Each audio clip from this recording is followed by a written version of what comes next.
Hello, Julie Serot. So nice to see you today. Hi! So happy to be here and talk to your people and talk to you. I know I'm very excited to have you on my show, Balance, Beautiful, Abundant, and share you with the world, especially because you are my coach. Yeah. So it's been so great working with you. Yeah, it's been great working with you too. You're up to big things, and I love working with people who are just like, here we go. Let's do it. Here's the vision. Here's the mission. It's happening. That's right. Massive action. That's Yeah, my motto. You throw all the spaghetti on the wall and you see what sticks. exactly.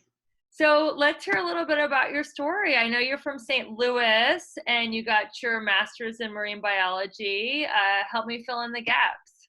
Yeah. So what really drove me to do what I do now, which is helping people um, identify their calling, which I call your dharma, which Mm-hmm. basically is a Sanskrit word for life purpose. Mm. Um, what drove me to help people do that is exactly what you said. When I was getting my master's in marine mammal biology, um, I found it really challenging. Like the fact that I was going to do all this work and only 3 people were going to read my dissertation, like not exactly my idea of impact. You know Yeah. what I mean? And like I was, talking to the Hong Kong government and the World Wildlife Fund and Ocean Park, and there was stuff happening ecologically that they were up to. Like for example, the area where the dolphins, the pink dolphins that are endemic to that region where they fed, they wanted to create another runway for the airport over there, which sucks, like that Yeah. sucks. And so a bunch of us were fighting against that, and it was futile. Like they built the runway, and it's sad, it's heartbreaking, and there's stuff like that happening all over the world. And so, like, it got to a point where it was like, this is not the idea, the impact that I want to make. I wonder if there's another way for me to make impact. And around that time, of course, when the student is ready, the teacher appears, I met some amazing people. They were entrepreneurs. They were into personal development. They had like a whole perspective on the world that was like being on another planet, which is essentially, I can create my reality. I can manifest what I want. Like I have control over this. It truly was like being on another planet, and it was really exciting to me. And I was like, wow, this is really neat. And so I started diving into that, and I realized that, gosh, if I could teach and empower more people on that thread using a system that I create, and I started to reverse engineer all the things I had done in my life up until that point to create amazing results, which I had. And that's what the 3 pillars of manifestation are, which is what I teach my clients, as you know. I thought, I think this could be a more effective way for me to create impact than what I was trying to do before. And like I could still give to the causes I cared about through my time, through effort, through money, which I would have a lot more of, which I do have a lot more of, compared with when I was trying to do it like the old way. And so that's kind of my story. That's what I'm up to now, and I'm really happy and excited to say that like that intuition was on point, and so that's really like, that was my calling. That's how it went for me. And every person has their story and their way to get there, to get to whatever is prosperous and abundant, both in terms of money and time, so that they can give back in a way that they feel inspired to do so for the benefit of humanity. So is that how you would define a Dharma queen? Because I know your mission statement is to guide conscious and creative, ambitious entrepreneurs to live out their Dharma. So you call yourself a business mentor, an intuitive coach, and a Dharma queen. Yeah. So what is a Dharma queen or king in your definition? Yeah, yeah. Yeah, Dharma Queen is a woman who sees the magnificence and the possibility in other people, like even before they do themselves or in a situation. She's relentless, she's committed, she stands in the vision even when there's no evidence around her to say that that's what's, I was talking with a girlfriend of mine right before this call, and she was feeling really despondent about some causes that she's passionate about. Just, we all know what that feels like, to be in that despondent, hopeless place. And I said to her, you know, like, I hear how you're feeling. If there's anyone who gets it, it's me. Like, I did, you know, a literature review all about the ecotoxins on the planet, and the fact that, like, a woman in India, if she's breastfeeding her child, she's basically giving her child toxins. Like, her breast milk is toxic. It's killer. It's lethal, you know, for her firstborn. So, like, if there's anyone who gets that, it's me. And I still stand in possibility. I still stand in the vision. I still stand in the hope. And I operate in there, in that, and from that every single day. And that's what a Dharma Queen does. She doesn't focus on the circumstances or the limitations. She focuses on the vision. And then, like you were saying, takes committed action based on the vision, not on the limitations. So those are a few key aspects of what it means to be a Dharma Queen. So I know we were talking about this before we were recording. How would a Dharma Queen handle the media and the hysteria and the fear that everybody's going through right now with the coronavirus? Because you said you acknowledge reality, but then you stand in possibility. Exactly. How would you explain that in relation to the coronavirus scare? Absolutely. Well, keep in mind, I am a scientist. You know, Yeah. that is like, even in college, one of my majors, I had multiple majors, but one of them was a neuroscientist. So I do have that background. Like, I am grounded in reality, just like you said. Yeah. And I think it's about being proactive about educating yourself on the truth with a capital T, which sometimes admittedly can be hard to find, versus taking, like, I'm not saying don't be trusting, because a Dharma Queen also trusts, but it's don't be blindingly trusting when you're not even aware of what someone's agendas really is. You know, so, like, the truth is, we do live in a world where there's two oppositional forces. We live in a world of polarity. There's love and there's fear. There's light and there's dark. Like, the coronavirus scenario is a manifestation of that polarity. So right now it's the coronavirus. You know, at some point it was SARS. At some point it was, you know, Katrina, and you know, that's a weather disaster. But the thing is, when you have any kind of disaster, there's always going to be a force on the planet, because of the polarity, that's going to escalate and amplify the fear side of things. And so it's like, there are people who I know, who are close to me, like literally like family members, who they see the news and they call me up and they're like eating it up. It's almost like they get off on the fear. It's like they've been waiting for this moment to have this evidence that they've been looking for, that I get to be fearful, I get to isolate. Now I need to be away from other people, make other people wrong, judge other people. It's like an excuse for them to be right about all the things that they were wanting to be right about anyway, right? And so then there's the other choice, and it is a choice. It's like, I acknowledge the reality of the situation. Like, there's something going around the planet that is killing people. And, like, there's always something happening on the planet. Like, you know, there's also sex slavery. There's also poverty. There's, like, why are people not talking about that? Like, that's killing more lives than the coronavirus right now. Like, let's be aware, and let's be a stand, even when it's not like the popular thing to talk about or to do. Right. And the way that we do that is, like we were talking about before just now, like staying in the vision. So, like, when I'm talking to this particular family member who's like eating up the fear, you know, I have a choice. Like, do I get enrolled, so to speak, in the fear and swept into that train, that like tsunami of emotions? Because it does have an emotional signature that comes with it. I mean, I remember the first time I talked to her, when it kind of caught me off guard, I got off the phone with her and I felt heavy. Like, there was like a fog over me, you know, like a pollution fog. And I felt like really sad and despondent. And all of a sudden my thoughts started to, like, it affected everything.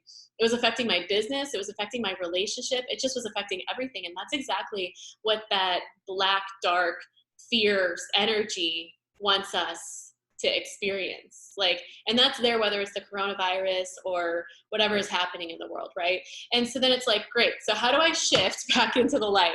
Well, I surround myself with uplifting people like you. Yeah. I do my yoga practice. I do my emotional cultivation. I pray. I connect with God.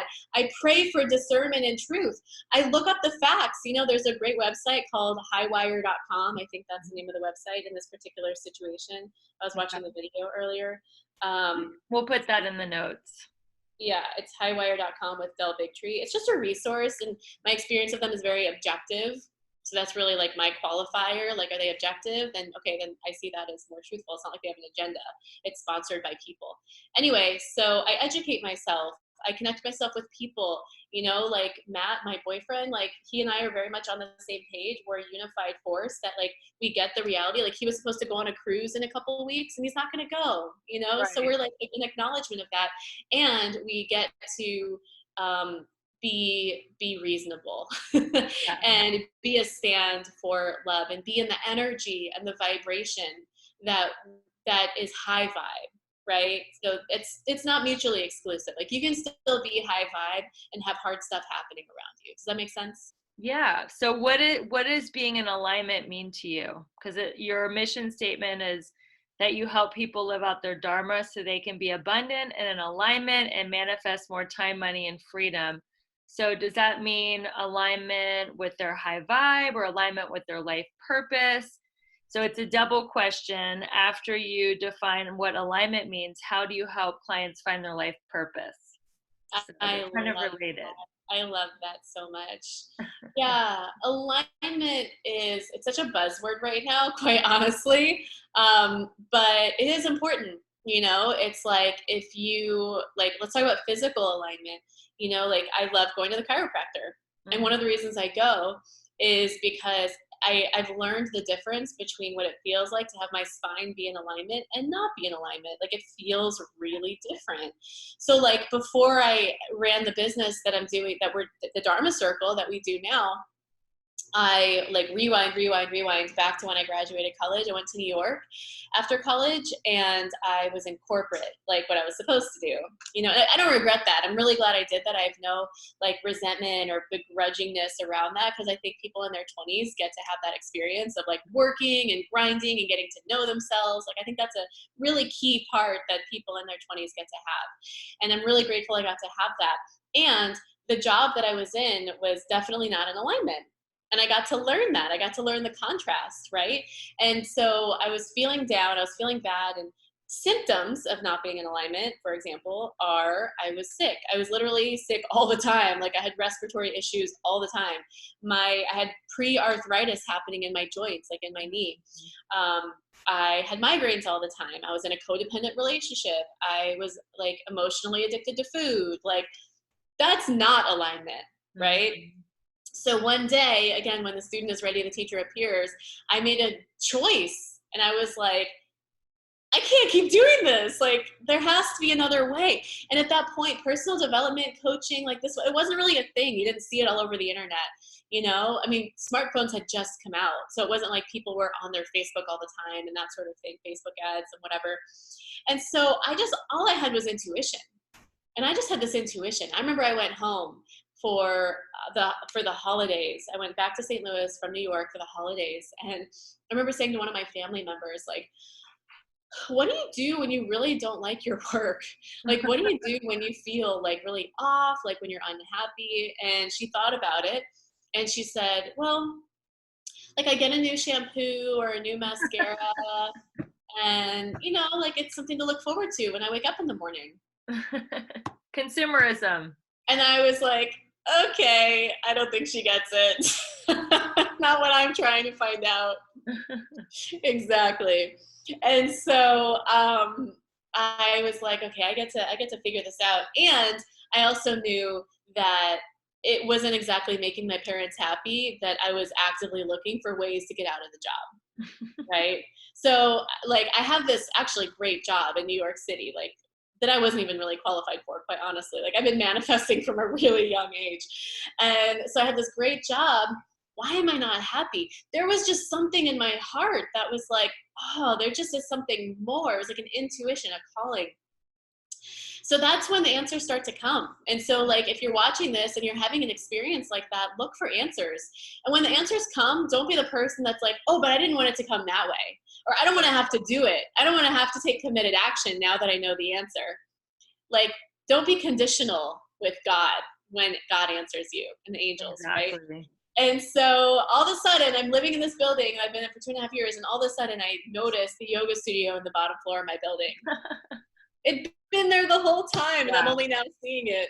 And I go in and I start practicing. And it was the first time ever in my whole life, when I felt peaceful and inspired, and like all the noise went away. And it was like the contrast between how I felt when I was in that studio, especially in Shavasana, and how I felt when I stepped out of the studio was so significant that I realized, like, I got to go there for answers, because I can quiet my body and energy down, and that's where the answers will come. And sure enough, that's when I first got the intuition. Apply to grad school for marine biology, go get your master's in marine biology, go get your PhD in marine, like, what? Like, that's the answer? It didn't make any sense. Like, just because answers come doesn't mean that it makes sense, but it started to come in. That's what started to happen. You opened up the channel between you and divine wisdom in the yoga class. That's it. I call it body wisdom. Exactly. So I'm starting to open my energy centers, my chakras, exactly what you said, Rebecca. And so exactly, like, the information, the body wisdom can start to come in, and you feel it. Like, you can feel it in your gut. You can feel it in your heart. Maybe you hear it as like an intuition, like a voice. So I started applying to grad school. So I'm at work in the day. In the morning, I practice yoga. In the evening, I'm up until 2:00 in the morning, reading literature, reaching out to professors, finding out about the programs all over the world. On the weekends, I'm exhausted, so I'm watching TED Talks in bed. Wow. And so I'm in this amazing city, and I'm just like, I got to focus on my dream. I got to figure this out. Long story short, 6 months after that point, I got a full scholarship to go to grad school for something, again, I wasn't qualified for. That's incredible. And then the steps just line up. Like, I met the right people. But it all started in the yoga studio, and it all started with me trusting and following that vision and taking committed action. And then you were in the flow, you were in the flow of the energy. And when you're in the flow, you just take the next step and the next step, and the road reveals itself. It does. But when a client is not as evolved as you are on a spiritual path, and they just know that they're feeling that dissatisfaction, they hate their job, they hate their boss, they're in an unhappy relationship, how do you coach someone like that into finding their dharma or their life purpose? Yeah. So your original question that I was answering was, what is alignment? Right. And alignment is the opposite of the feeling that I was describing. Alignment is feeling, and I will get to that question, but I'm going to get there through this. Okay. Alignment is waking up and feeling inspired, going, like, sleeping well each night. It's about feeling inspired with the person that you're with. It's about feeling supported, loving your community. I'm not saying life is perfect all the time. Alignment isn't perfect. Alignment is, you're in the vision. Mm-hmm. You're not in the limitation. So to answer your question, the way that I help potential clients or clients, like, to help them become clients, the way that I help people make those shifts is, I remember what Tony Robbins says, which is that people are either driven by pain or pleasure. Yep. So they're either driven by the vision or both. They're either driven by the vision and like, I want that, and they're like reaching for that, or they're driven by the pain and the cost of staying where they are now. And like, at some point, the cost of staying where you are now becomes greater than the fear of taking the committed action, even when you're afraid. Right. And that's what happened to me. Like, for me, I actually started my business and started teaching yoga and all of that, feeling like, this is probably not going to work. Like, I literally signed with my first business coach thinking, this is probably not going to work. Like, I'm already thinking I'm going to fail. Right. And I'm like, I'm going to regret it for the rest of my life if I don't at least try. That's how I went into it, which isn't exactly super powerful, but it got me going. It got you going. Now you brought up failure. That brings me to my next question. That's a perfect transition. What has been your biggest failure in life, and what did that failure teach you? Because I don't believe we just fail, we fail forward. And I believe that there's a blessing in the mess. So what was that failure for you, and what was your lesson that you got to learn through going through that? That's a great question. That's a very powerful, evoking question. And I think I'm sitting here, I'm like, ooh, like, which failure do I share? There are so many. There are so many. And some of them were big failures, and there's lessons in all of them. Yeah. I'll give an example for any entrepreneurs who are watching right now, because I think something that entrepreneurs, I certainly didn't realize, that entrepreneurs don't realize when they choose to do the journey of entrepreneurship, and it is a journey, is that it does have the ups and downs, Mm-hmm. you know. And when I had my first really successful year in business, like when I finally made some good money, I was in my mid 20s, and that's a tough time to be making really good money because you're also not wise yet. Not saying I'm wise now, although I think I have more wisdom than I did then. But I made my first, like, I made like a lot of money, and I blew it. Like, literally, I went to this store called Between the Sheets, and I spent like $5,000 on betting. Like, it was laughable. Like, who does that? You know? I mean, maybe some people do, but it was like not the most responsible thing to do, you know? Right. And I just remember I was like so excited about this new like $2,000 comforter. Like, I was like really excited. But then what happened was I didn't have a reserve when I had a lull in my business, you know? And so then I went through a period of time where I was very, very, very crunched financially. And then when you're feeling like that, you know, for someone like me who's really driven by results, like I'm a results person, it can be hard to dissociate your identity from your results.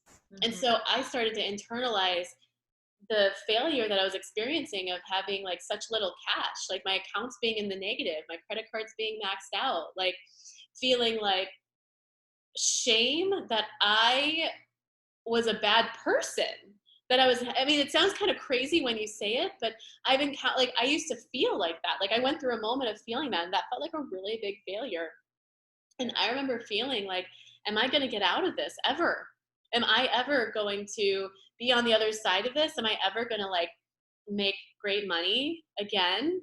And keep in mind, it's not even like I had never made it before. Like, at this point now, I've like done it, and then that can be even harder sometimes. Like, and I think that actually holds a lot of people back subconsciously from going big, is that they're afraid that if they actually go big and create an amazing result, what if I can't do it again?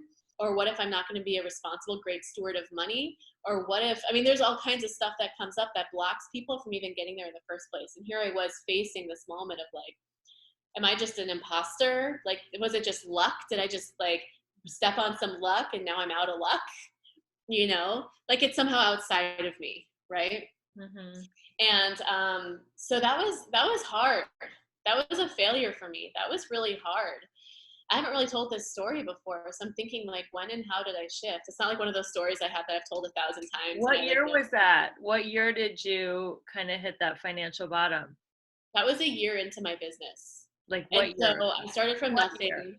Was it '08 when everybody's Oh business no, was? no, no, no! At that point, that's when I graduated college. Okay, And so it was so that after was, the I '08 actually financial. manifested a job in that recession market, which is a whole success in itself, you know? Yeah. But yeah, it was, no, it was, when was that? It was, well, I started my business in 13, so it was 14. Okay. Yeah, So yeah. it's funny because Think and Grow Rich, which was the first self-help book ever written in 1935, it says that the average millionaire files bankruptcy 4 times. But a lot of people don't know that, That's interesting. I didn't know that. that's part of the journey of Totally. huge riches is you have to be willing to fail. So yeah, since you've never told the story, how did you get to the other side? All of our listeners are waiting on the edge of on the edge of their seats. Yeah, I think what shifted for me was I realized that the big boon that I created wasn't an accident, and that I'm actually source for everything in my life, both the breakthroughs and the breakdowns. Mm-hmm. And so that shifted my sense of responsibility from life is happening to me to life is happening for me to I can create anything I want. And so I realized, well, if I did it once, I can do it again. And that was such a big learning for me around manifesting. Like, I remember one of the things that I did, now that I'm thinking about it, is I did my 3 pillars, right? So whenever I go through hard stuff in my life, it's always an opportunity to remember my work that I teach, the 3 pillars of manifestation, What are they? So chakra opening yeah. yoga, emotional cultivation, which is basically programming your energy blueprint using emotions, not affirmations, not journaling, like actually deeply feeling the emotions of what you want to feel, not not the fear, but like what you actually want to feel, and then taking committed action. And so I started doing that. I think that was actually a time when I started to really gel in having that point of view. I started really doing that. And I remember I was like really deep in the emotional cultivation side of things, of like manifesting and programming, manifesting and programming. And then I had an enrollment call. And then the next day, and at this time, I remember I had done some work on the house. And so I had a bill for the house. And it was like a $5,000 or $7,000 bill or something like that. And I was like, oh shit. And so I'm doing the emotional cultivation. I'm doing the 3 pillars. And then I get this bill and I'm like, okay. And then the next day I got a painful client, and it was it'd been a while since I generated an enrollment. One of those like lulls, like the desert, you know? And so then I generated this painful, it covered that bill. It took care of me for a minute, caught my breath, and I'm like, okay, you know, and then I kept focusing on the 3 pillars and kept focusing on raising my vibe, manifesting, and then I picked it up again. I caught up again. So I think that's actually the sequence of what happened. Now, I mean, it was so long ago, but that's what I'm remembering happened. That's great. Now, I admire many things about you. That's why you're my coach. But one of the many things is that you've invested over 400,000 in your personal growth and development. So I want to know, who has been your most powerful teacher, and what was the lesson you took from them? These are such good questions. Oh my gosh, where can I possibly, do I have to choose one? Well, we only have about 5 minutes left in the podcast, so yeah. Oh my goodness. Oh my gosh. It's Okay. whatever pops into your head, right? Stream of consciousness. That's the teacher. That's the lesson. I know. I mean, I got to give credit to Shanda Sumter. Like, I got to give credit. I mean, she's been my business coach for such a long time, you know, and she enrolled me into doing leadership, the hardcore leadership program, and that was life changing. You know, that was huge.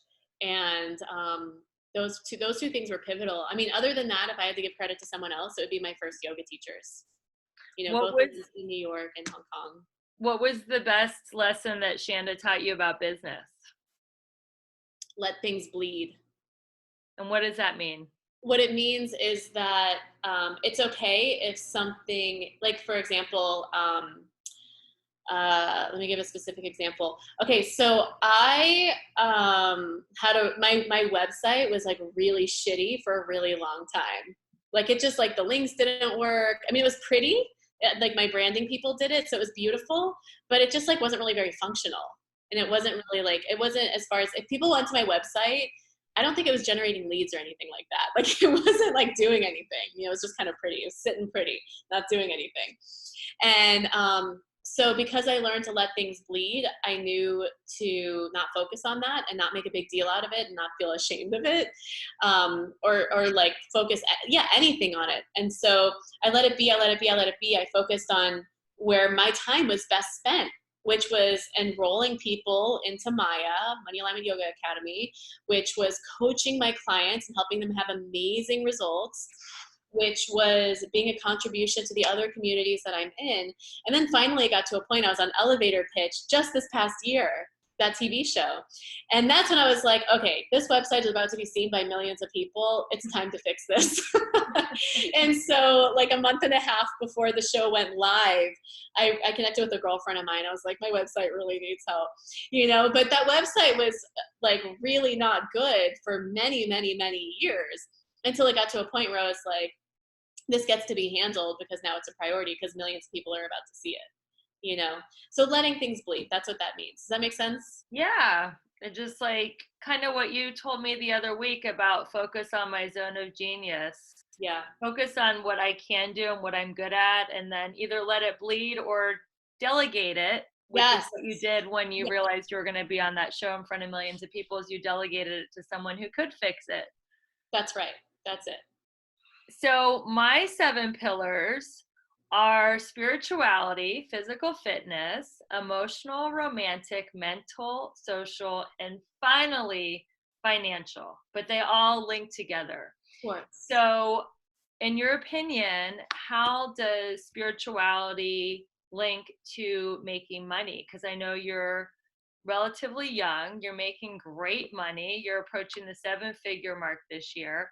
What does your spiritual practice, not just yoga, but any other spiritual practices you might have, yoga, meditation, prayer, whatever, tell us how that has manifested and created so much financial abundance in your life. And then we'll go ahead and end the podcast with that $1,000,000 question, because that's what people want to know from you, because you're so abundant. And how does the spirituality tie in?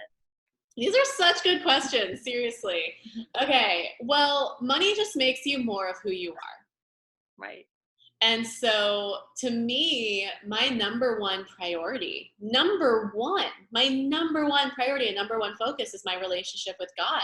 Mm-hmm. I read scripture every day. I meditate and do an emotional cultivation every day. And if I miss it, then I make sure to, at least when I'm laying in bed, before I fall asleep, I connect. Even if that's all I'm able to do that day, if I had a packed day or whatever. I pray every single day. That's my number one relationship. Yeah. And so I think one of the reasons why I've been able to manifest at the level I have in terms of not just finances, but everything, like relationship, like everything, is because like God knows I'm fully surrendered to God's will. Mm-hmm. Which isn't to say that I'm resigned and not doing anything. Like I think people often misinterpret that. But what that basically means is I hear the wisdom, like apply to grad school in marine biology, and then I trust and I do it, even though I feel afraid, even though I think I'm gonna fall on my face, even though. And I'm able to do that because I have a very strong, committed relationship with God as number one before anything and everything else. And so it's amazing because like people have a belief that when you make more money, things will get easier. And that's actually not true. Like when you make more money, things kind of get harder because now you got to bring in a legal team. Now you have to hire an operations person. Now you have to have a great customer service back end. Now, so it's actually like as an entrepreneur, as you grow, new level, new devil, you have new problems. And that can be a lot harder to manage. You know, it requires a higher level of leadership. And so like as I've made more money and dealt with more problems, which is what happens. No one tells you this stuff. It's like Biggie told us that. Who? What? Biggie, the rapper, Mo Money, Mo Problems. Oh, of course. Well, he told us that, but not everybody was listening. He told us, but not everyone was listening. So true. I wasn't listening. I was dancing along to the tune. I wasn't listening to the lyrics, apparently. And so the way that I've dealt with that is not to shrink it all back more into my comfort zone or try to control things. It was to go to God and say, oh my gosh, like, how can I surrender even more? Like, what would you have me do next? Like, who can I hire?